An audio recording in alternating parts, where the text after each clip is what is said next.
Hey guys, before we jump into it, if you like what you hear, don't forget to click the subscribe button to stay up to date with all of our episodes. And if you're listening on Apple Podcasts, please, pretty please, leave us a rating and review.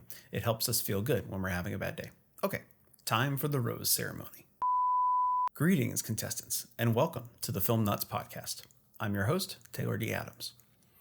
So, we're talking about The Bachelor today. And honestly, this is something I was not looking forward to. The wildly popular reality dating show just isn't something that ever appealed to me. How popular is widely popular? Try over 100 seasons across 30 different countries popular. Still, I don't watch it and I had no interest in checking it out, even though it takes up that huge amount of space in the pop culture realm we're living in. And to be even more honest, I thought myself a little bit above it. However, today's guest shines a whole new light on the Bachelor and Bachelorette franchise that I never really considered, and it truly changed my way of thinking. Katie Thomas is a professor of media literacy and communication at Northeastern State University, as well as an actress. Her background both in the classroom and on the stage shaped her unique appreciation for the show, so we ended up having a fascinating conversation. We talk about what she wasn't allowed to watch growing up, why there could be a connection between reality TV and horror, and how the franchise and society have affected the evolution of one another. Also, fun fact, Katie and I went to elementary school together, but we haven't seen or spoken to one another since, so this was a lot of fun. All right, let's get to it. Here's Katie Thomas talking about The Bachelor on the Film Nuts Podcast.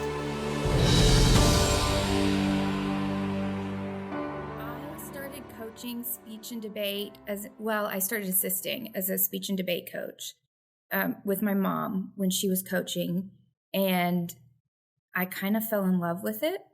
And then I said, well, I should get a master's and I should go back to school and do this. But I quickly learned that you can't be a speech and debate coach and make a living unless you're also willing to teach. And it just I got lucky that I enjoyed the teaching aspect, and I enjoyed what I was learning so much that I couldn't stop talking about it in my daily life. So the teaching kind of came naturally. But I was definitely that undergrad actress who, when people said, so what are you going to do if you can't get a living as an actress? Are you going to teach? And I would say, I'm never going to be a teacher. But look at me now. Well, what part of the teaching bug bit you? Well, I was working with college students, and I think that made a huge difference. Even coaching speech and debate, I never coached high school students. And I think that was a huge difference, that I was not that far out of college myself. They sort of saw me as cool enough or cool adjacent that they were willing to listen to me talk about what I would nerd out on in what I was learning in grad school. And then I kind of, as that was growing and people would be like, oh, what are you learning in class? The students I was coaching. I also was thinking back about my own personal development and how so many I had some really horrible teachers in college, undergrad.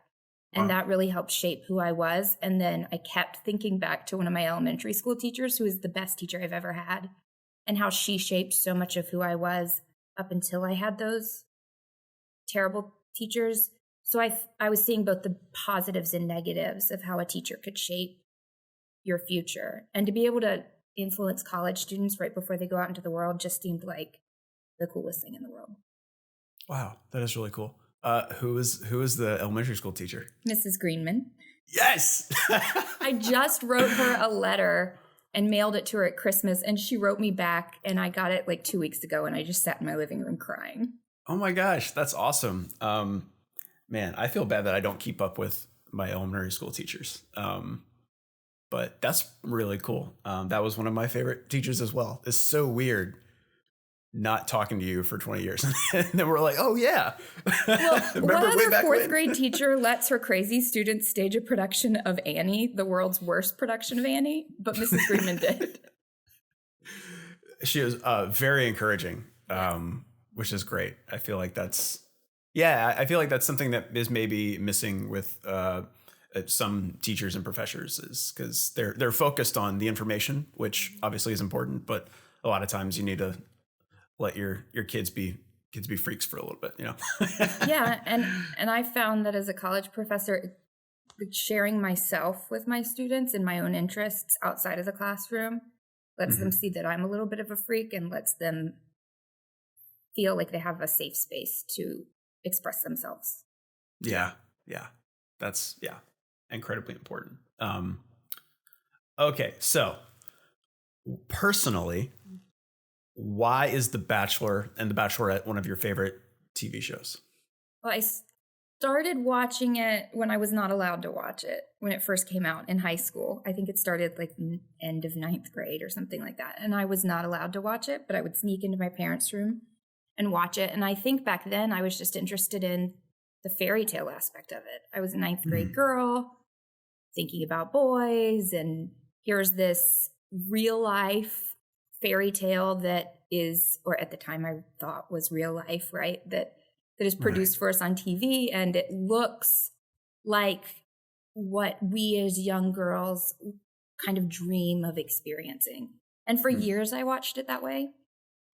And I would say that as I got older, I would say it makes me feel better about my life, that I'm not as crazy as some of these contestants. Um, Okay. but I think as I got older, I just got fascinated by how it was changing in relation to society, but also how it was shaping society as it changed. So as The Bachelor Hmm. changed, there were some changes that they made, that they initiated, that I started seeing seep out from The Bachelor into society. And then there were also responding to other changes going on in society. And I found sort of the more academic aspect of what was going on so fascinating that even though it kind of pains me to watch it now, I still can't stop. I gotcha. Well, what about the show do you think shapes, yeah, this kind of mirror that you're talking about, where it's you feel that it's adapting to society, but also society is adapting to it. How do you feel society is changing because of the show? Well, I think a big example is the influencer culture that we see on Instagram. When The Bachelor first started, there was no Instagram. I mean, The Bachelor started in 2002, Instagram, 2011, I think. Yeah, So there something were like that. years where this was just, even though it was produced, it was more real life people who, when they got off the show, they went right back to their normal day jobs. And then Mhm. Instagram comes along, and all of a sudden you leave The Bachelor and you don't have to go back to being a speech language pathologist or whatever you selling cars, whatever you did before. You can get a job selling things on Instagram. And there were specific products that would target Bachelor contestants, like Mhm. Sugar Bear hair. And now it's a huge thing. And so I think the Bachelor, sort of this idea that I can go on this TV show and then I can come off of it, and people started looking at that as like a career move. I'm going to apply to be on The Bachelor so I can be an influencer. Kind of helped shape influencer culture, but then Right. influencer culture was also feeding back into that by then targeting those people. And The Bachelor producers either had a choice to adapt. Are we going to start saying, no, you can't, you come off our show and you can't influence for a certain amount of time? Or do they just run with it? And Mhm. they chose to run with it. They did not Mhm. adapt their rules. They didn't adapt their casting process to that. It it fed the beast, if you will, and Yeah. that changed the way the show looked, because now it's not. Maybe in the early 2000s you could say, okay, maybe somebody's actually looking for love.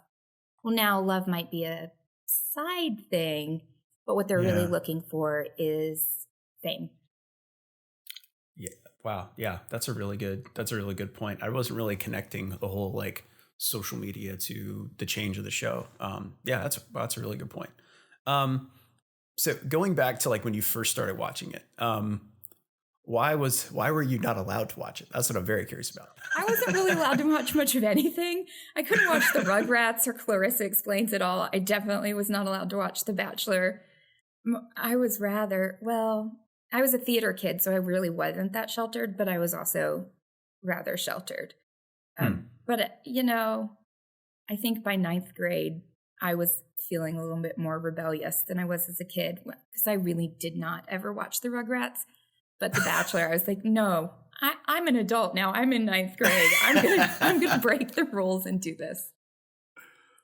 Well, what was it about? Like what was the your parents' reasoning, their reasons for just kind of keeping that stuff separate from their growing daughter? Well, the sort of more Nickelodeon shows, they said they were too bratty. But The Bachelor, my parents felt like it was too mature. And honestly, they were probably right. Although the first couple seasons were not anything compared to what you see on TV today. But as a young girl who was sort of interested in boys for like the first time, really, as a freshman in high school, I think they thought, she doesn't need this. they would have rather me be watching, I don't know, Seventh Heaven or Jag or something like that. Okay, yeah. So when did your view of the show change from the hopeful young girl with kind of the fairy tale aspect in your head to someone a little more cynical about how it represented things? I think the first big time I remember thinking about the show differently was when Jason Mesnick was The Bachelor. And that was actually, ironically, the very first spoiled season of The Bachelor, because Reality Steve had been recapping the show for years, but that was the first time he actually got a spoiler. And I was working for a woman whose husband was super interested in The Bachelor at the time. And he got a tip-off that the spoiler had been posted on the internet and shared it with me. And all of a sudden, I'm now watching the show knowing what's coming at the end, as opposed to, oh, he's going to find love and it's going to be wonderful. And then I sat there and watched what I knew was going to happen, because I'd read the spoiler, take place on my TV screen, and realized, A, this is a lot more produced than I ever realized it was. But B, there's sort of there's a game here, a game at play, whether that game be for fame or because somebody's just really competitive. But there's also a separate game the producers are playing to make good TV, to the point that they'll put somebody else's mental health or what's safe, how a situation, a delicate situation, should be handled. And I remember I was in college and I was watching that particular episode with a friend. We both knew what was going to happen. And we just sat there on the couch afterwards and looked at each other. And I thought, well, everything has changed. With Molly, the passion is still growing. It feels so good because to have that unknown excitement with Molly, it's like a roller coaster ride. The more I get to know Molly, the more I absolutely can't get enough of her. And with Melissa, it's always been there. I've been falling in love with Melissa from our first date. She is the sweetest, most genuine, honest, beautiful person I've ever met. She was great with my family. She was unbelievable with Ty. She knows how to show that she loves and she cares. I can definitely imagine Melissa as my wife. And not in such a big way that The Bachelor is everything. Right. But it definitely was, I'm in college. I'm starting to get a better idea of what the world looks like.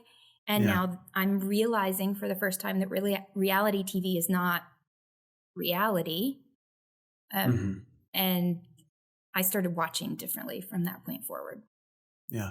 Go back real quick for those. I was just introduced to this whole person named Reality Steve, but talk a little bit about that for our listeners, because you seem like someone who would be more adept at explaining it than I would.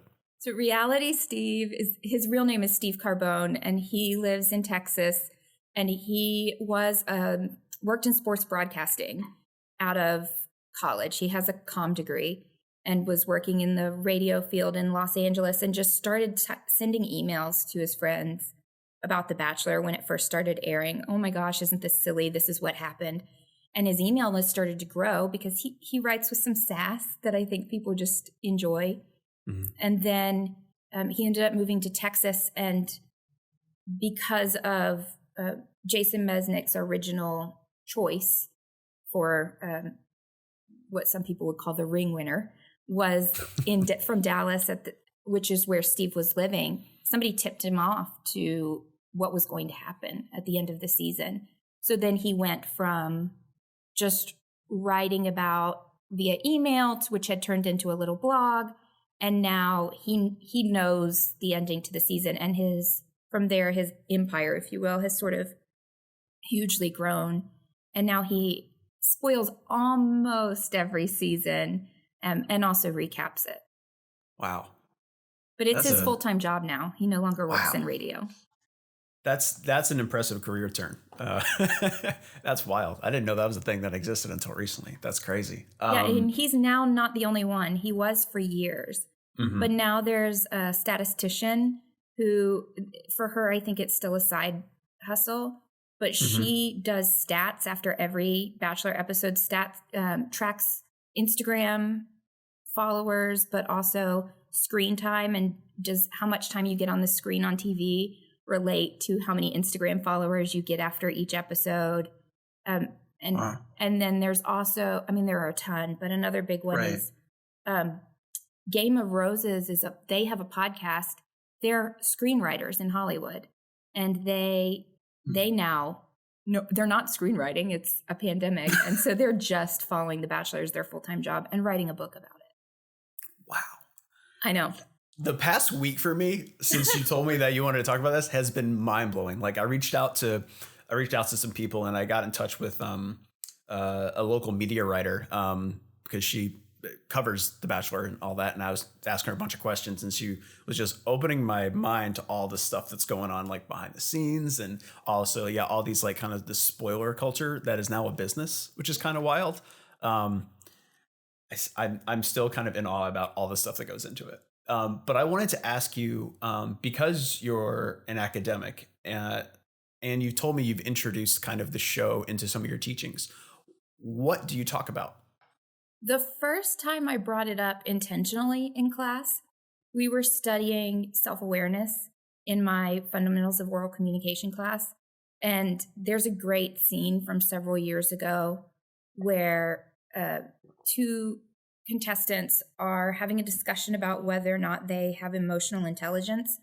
And one contestant is telling the other that she's not emotionally intelligent, and she is a clinical mental health counselor, and so she knows these things, and she has the right to tell the other contestant that she needs to basically grow up and become more self-aware. And the other contestant is saying, "What are you talking about? Are you calling me stupid? I'm not stupid." Your feelings are going to get hurt when you open the door for people to explain what their problems are. So explain it. Every time I will attempt shut to, up if you explain cut it. me off. Explain it right now. I'll shut up.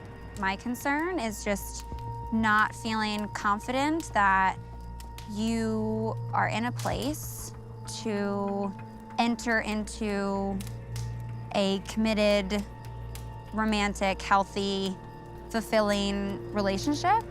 I feel like there have been times over the last few days that I didn't know if you had the maturity or the emotional intelligence or the coping skills to deal with stuff. Emotional intelligence? And so it's a great example in class to discuss how, well, okay, the first person really did lack emotional intelligence and self-awareness, but also the person who was telling her that she lacked self-awareness also clearly was lacking herself, in that she had head knowledge about what she'd learned through her psychology studies, but she couldn't apply that to this situation and how to communicate that information to the other person. She was so focused on getting her message across that she couldn't listen to what her communication partner was saying non-verbally and verbally. And so we watched that in class, and then we put them both on Maslow's hierarchy of unconscious incompetence to conscious competence, and the students loved it. What is that, by the way? So unconscious incompetence, things that you don't know, and you don't know that you don't know them. Okay. And then the scale goes all the way up to things you know, and you can also apply. You know them, and you know it's almost second nature. Okay, got it. So where the two of them fall on that scale, which specifically in this case, relating that to what they know about themselves and how to communicate that. And the students loved it.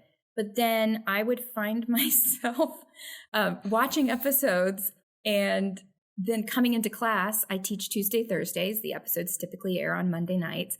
coming into class and talking about what I'd seen on TV. And it started seeping out into my media literacy classes. And when I would coach forensics, I would talk about it. And then I created an entire class almost essentially based on The Bachelor and transmedia storytelling for upper level students and grad students that I taught this past fall. Man, this is so interesting. This is so fascinating to me. So how do the majority of your students respond to basically kind of lectures based on reality TV? I think the majority of them, because I don't just use The Bachelor, I'll use other examples as well. Right. The majority of them appreciate the real life application of what they're seeing in their textbook. And I use real life in quotes because obviously reality TV is not real life. It's still produced. But if we can, reading a textbook can be so boring. And I think that's one of the reasons I never wanted to teach. I don't consider myself an academic, even though I am. I always thought that I wasn't smart, but I can be very logical, and I can see what I'm learning in the world around me. And I think that's one skill I hold that helped me get through grad school and helps me as a professor of college students. So I try and impart that knowledge with them. A lot of them appreciate it. I have had student evaluations that say, are you going to force me to watch The Bachelor one more time?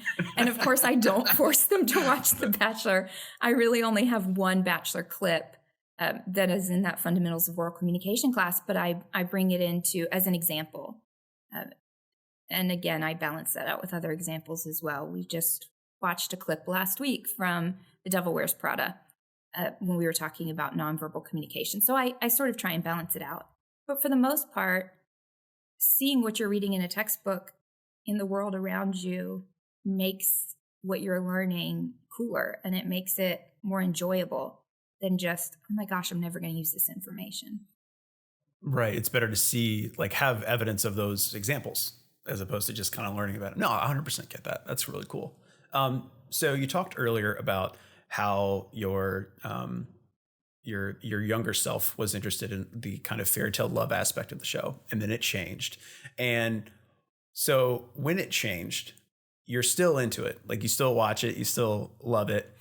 What is the difference now for you? Like, what are you enjoying about it? I would say, and maybe ashamedly, I am more into it now than I was as a young woman, as a high school and college student. I listen to most of the podcasts. I follow the statistician on Instagram who posts. Wow. and I, in the last couple years since I started teaching and incorporating it into the classroom, I'm so interested in it because I'm fascinated by how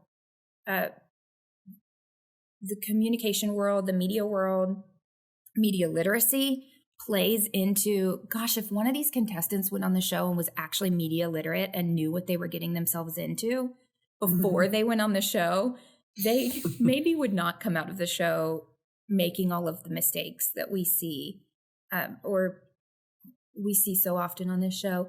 She stole me away from him. Who would steal me away? Well, you know that the producers are in the background telling somebody else to go steal that time.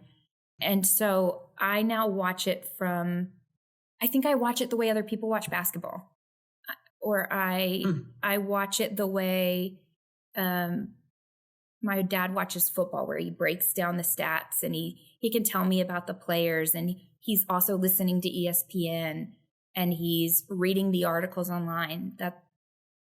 It's a game. Yeah, I didn't make that connection before. The funny thing is when I started kind of preparing myself for having a discussion about The Bachelor, I thought about just reality TV shows that I have watched or have enjoyed. And probably the first one I remember enjoying early on was Survivor. Watched probably like first 3 or 4 or 5 seasons maybe. And that was like obviously a game. And I didn't think about that The Bachelor was a game, even though it is. It's a game of elimination with one person deciding who stays and who goes. Well, and if you really dig into it, there's more than just one person, because there's also the producers saying, hey, this person makes better TV, keep them. True, very true. I think that aspect of that it is a game escaped me because I had a different concept, I guess, of what a game was. Is there, because you're a theater kid, or you have a theater background, is there a part of you that is like has a little bit of a guilty pleasure with the drama involved with it? Oh yeah, definitely. And I said this to my students, was it last week maybe, because in the last couple of weeks, there's been a lot going on in Bachelor Nation, specifically related to social justice issues. And so several weeks ago, I have an Instagram account that I use specifically for class. And I found myself one Saturday afternoon filming an Instagram live for my students and saying, I've got to speak up and I've got to say that this isn't okay, because I sit there in class and use this as an example.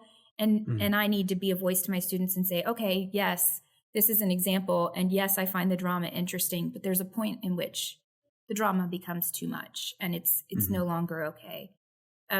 And so in class the following week, we had a discussion and I said, I used to watch this for fun. Like, it was an escape, and it's not an escape anymore, but I kind of wish it was still. I miss the escapism of reality TV, of TV in general. Yeah. That no longer exists. And it was definitely a lot easier for my life when I wasn't looking into the game, and then seeing how that shapes our world and how our world then shapes the game. Because it also makes me do introspection on myself. So yes, I love the drama, but it gets to a point where the drama becomes too real. And so when I questioned our relationship, it was on the context of you not fully understanding my blackness and what it means to be a black man in America, and what it would mean for our kids when I saw those things that were floating around the internet. And it broke my heart, because this is the last conversation I thought we'd be having. I didn't sign up to have this conversation. And I knew that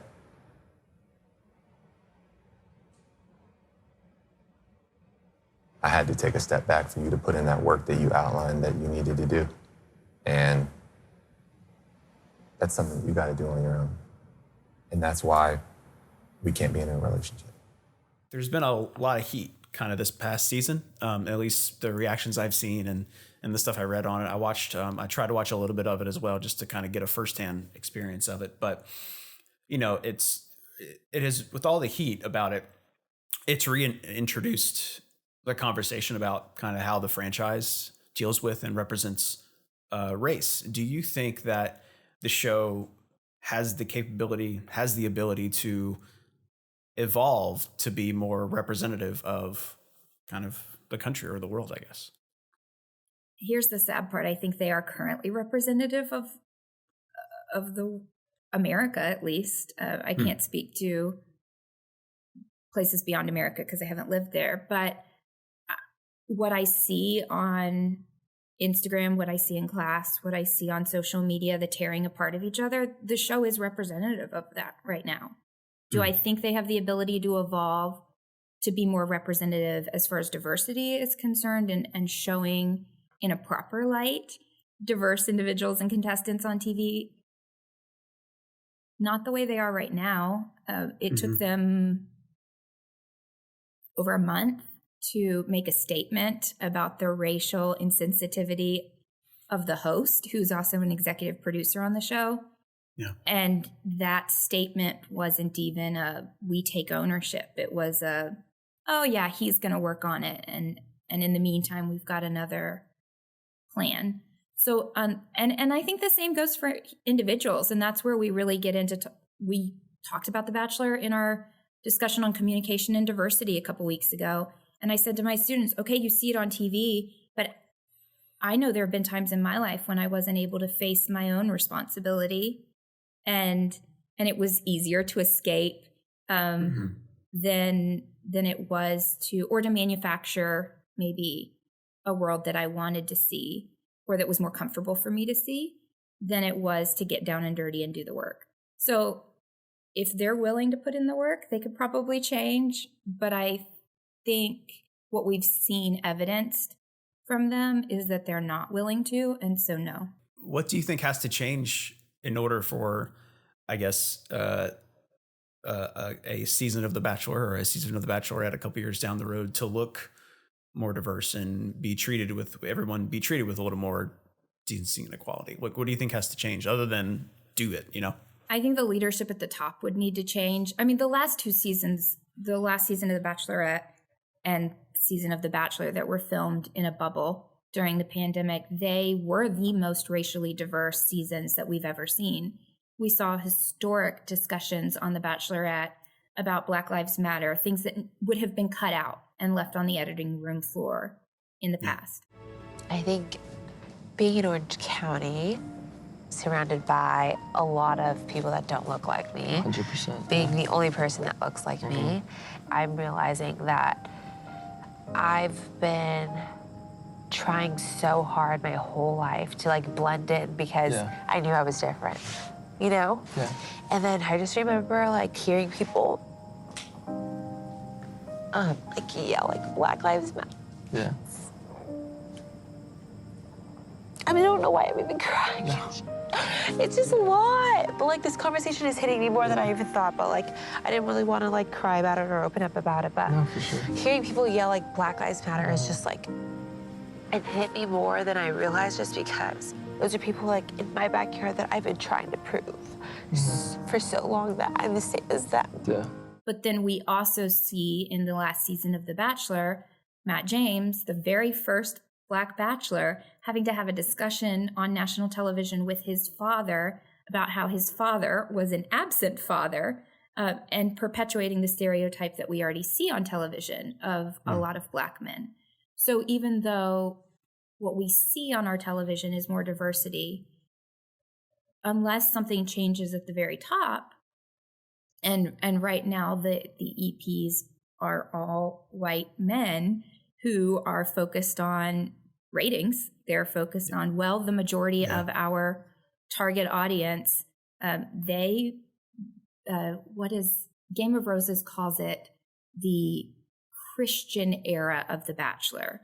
So even if the lead is not a Christian, that there's this idea that they need to perpetuate the stereotypes that we see in sort of more middle America to Southern Christian culture, and how that plays into how Christianity and our political world are sort of tied in together right now is also being seen on The Bachelor. So that idea, that mentality at the top would have to change, either with the individuals having a change of mindset or the individuals changing out for different executive producers who were more willing to explore their show changing. And some viewership might diminish with that. Yeah. And speaking of kind of the people in charge, so the creator, the credited creator, Mike Fleiss, I was doing some research on him, and he has basically done just decades and decades of reality TV, and then has produced and written like mildly successful horror movies, including like Hostel 2 and the 2003 remake of the Texas Chainsaw Massacre. What do you think about, like, I see there's some kind of connection there that I can't really put words around, but the fact that we have this, what do you think? Do you think about a connection maybe between the two genres regarding kind of this audience attention in a way? I am the world's worst person to talk about horror movies because The Little Mermaid scares me. And what? To this day. Is it Ursula? Is it Ursula? Yeah, What's going on? You probably don't remember, but in 4th grade, when we would watch scary movies, I would go sit in the hallway with a book. And I'm kind of still that way. What scary movies did we watch in 4th grade? Oh my gosh, they made us watch The Sandlot while we were waiting for the bus after class got out. And yes, I'm just a scaredy cat. But is it the dog? Yes. Oh my God. Yes, it is. And I couldn't read. I think we had to read Hatchet, and I had to stop halfway. Yeah. So I'm just a scaredy cat. But from an academic background, I've done some reading and research on horror movies, specifically for my media literacy class. And I understand that there is a sense of escapism with horror movies, but there is also this sort of bigger than life. You're taking something normal and pushing it to the edges of the extreme. And I think the same could be said for most reality TV. Now, I will say that I don't lump like HGTV into reality TV. To me, that's something different. But like The Real Housewives, The Bachelor, even Survivor, you're taking something sort of normal and you're pushing it to the edges. Right. And that there is a similarity in that. The Bachelor producers use that background music when something is, will he lose the chance at love forever? Or will this girl, who he's known for a total of 4 hours, fall in love with him and accept his proposal? They use that same tactic that we see in horror movies with their background music. And I'm sure you know this from your film background. You use the resources you have to keep your audience engaged and intrigued, and they do that well. So after talking about all this and the show being on for 20 years, I guess, has this show affected your attitude toward love at all? Toward love? I mean, it definitely did when I was a kid. I thought I wanted, before I realized how much it was produced, I thought, oh yeah, that's what I want. Like, I want somebody who's gonna take me on those lovely dates and write me letters and, whatever. The dude doesn't even plan the dates. But I didn't realize that at the time. I was one of those people who watches it and believes that the reality TV is reality. So yeah, I thought I wanted my modern day Prince Charming. And now I'm a little bit more jaded, a little bit more bitter as an adult. I realize I have a bit more realistic perspective. So I don't know that when I watch it now, I'm even thinking about love. So I don't know if it has as an adult, but it definitely did as a kid. Do you think, I mean, it came on, when it first came on, we were young, very young adults. But there's still kids that were our age watching it now at that age. Do you think, what effect do you think that has on them? Or do you think that, I'd argue the newer generation's a little bit smarter than we are. So maybe they're already clued into it. I mean, what do you think about that? Well, I think reality TV has now, Survivor is kind of arguably one of the very first reality shows that, and what is it on MTV? Real World? Those are some of the very first. And we were young when those came out. And so we took them for their face value. Whereas I think now that stuff's been around so long that kids who are 15, 16 now watching reality TV, they know it's not real. I don't know if I had a 15-year-old, if I would want them to watch The Bachelor, but if they did, I would certainly watch it with them. And we would have the same discussions that I have in my classroom about, okay, this is what's happening. And this is how producers could be manipulating this moment. And this is how you're not seeing his face when he's talking. And as an actor, one of my least favorite things to do is ADR. But that plays so heavily into The Bachelor. And they're recording audio later and then laying it over moments where you see somebody else's face and you don't know if that was said in the moment. And so if a 15-year-old were watching it, I hope that they would be watching it with more of a media literate lens than I watched it at that age. Yeah, I think that's wise advice. I think one of the most interesting things about The Bachelor, and honestly, this could go into a huge rabbit hole itself, but there's this thing called transmedia storytelling. And The Survivor is actually one of the academic resources used to explain how transmedia storytelling works. But I think The Bachelor is also a huge modern day example of it. And it's when you have a story that you could tell, you could sit there and watch The Bachelor and you could know part of the story.